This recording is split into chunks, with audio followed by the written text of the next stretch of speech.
Okay, so these are the baby booties. These are the ones that were made. This is actually genuine Hudson's Bay blankets. I don't know if how many people are aware of them, but they are really unique and one of a kind. And actually what I did is I completely felted them. There was no stitching at all involved, but then what I did after is I thought, you know, some people are really funny about that sort of thing. They don't know enough of the felting process to believe in the, I guess, the knitted or the felted process. So I thought, well, no big deal, I'll just go over it. So I sewed all the seams just for posterity, and I guess.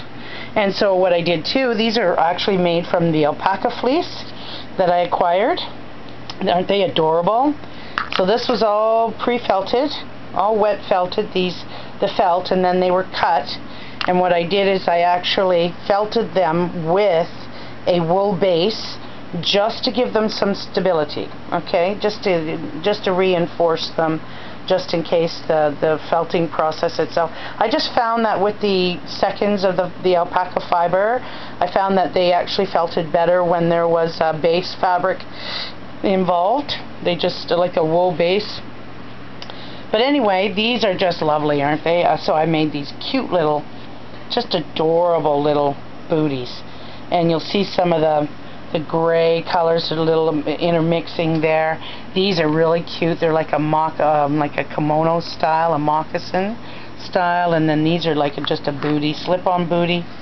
And then we've got the brown when I had felted in some yellows with it too. So I think these are just adorable, and they will last forever. So what I also like, same thing, is even though they were all felted and they were nice and sturdy, some people seem to, I don't know what it is. It's a mindset, a paradigm people are built with. But so I just reinforced them all and sewed all the seams shut just to give them a nice finished edge. And I might, but I don't need to, because they're nice and solid, but I might just finish these off with a blanket stitch on the edges just to give it a decorative edge. But that's just going to jack up the cost, right, because of the time it took just to even felt these up. So those are what I'm going to do. I'm going to bring those to the show, as much as my felted and repurposed wools that I have, and blankets and such. But this is these are some more of the silk scarves that I've also been painting, and this one here is it was like a painter's splatter, you know what I mean? Like there's something almost meditative about sitting there and making dots with paint, you know what I mean? Like, and just doing them at random and then taking another color and doing it at random. It's almost like doodling. It's a little bit a meditative sort of thing, but this still needs to be heat set. The cedar colors have already been painted on first with the base, and they've been already set, but then I've come back and wanted to liven these up a little bit. And so what I've done here also too is I did the Seta dyes, really nice blues and purples, and these are like my ode to orbs again, right? And then I sort of did like a flowery center on it here too. So I'm trying to do this with one hand. Should have just put the tripod down again, eh? So, but that's basically what I did there. Maybe I will. So you can see I can do both hands here. Right. I don't know how well you can see that, but that's a nice, and it just is so lovely. This one here is a Nuno felted one. This is done in beautiful, beautiful spring colors, right? With the reds, or with the greens and the yellows. So see how it's puckered it all up. Really, really nicely. That's that shirring that's what you look for to know that it's been done. And it really it shortens it up, but boy, it sure makes for an interesting scarf. Kind of a one of a kind. Now this baby here, this is going to be embellished up the yin yang. Isn't this nice? So I did this just the other day, and this is a combination. I've got the alpaca fleece on the back, and you can see it's fairly You can see some of the other fibers that have come through, but it's a nice solid piece of fabric that was completed. And these are the combination of using this one, and these fibers. I'm just in love with all of these right now, so that's probably why. And then I'll move on to the next batch. But this color combination, of course, with fall coming up, and I think maybe that's why I've been choosing these colors. But I'm going to be embellishing these. These are going to be actually made into, we went and picked up these bud vases, and I've actually got a really cool idea for the, I'm going to actually make a flower that goes inside. I was going to felt separate panels for each, like just felt right onto the jar, but I decided to do a longer one because just time constraints, and just lace this or felt it together and slip it on. And then what I'm going to do is I'm not going to leave it as a glass bottom. I will probably put I have some vinyl. I want to put something on the bottom as a protector for not only the glass, but for the surface if anybody's going to have a flower in there and there happens to be water that goes down, and then that'll protect the countertop or wherever.